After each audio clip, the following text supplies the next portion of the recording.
Haz un alto en tu vida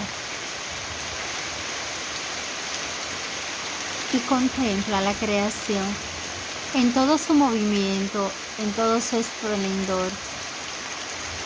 La lluvia, el viento y el trueno, la tierra, los árboles, después de un hermoso sol.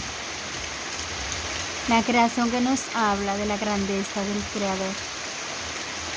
Dios te bendiga en el nombre de Jesús. Buenas tardes.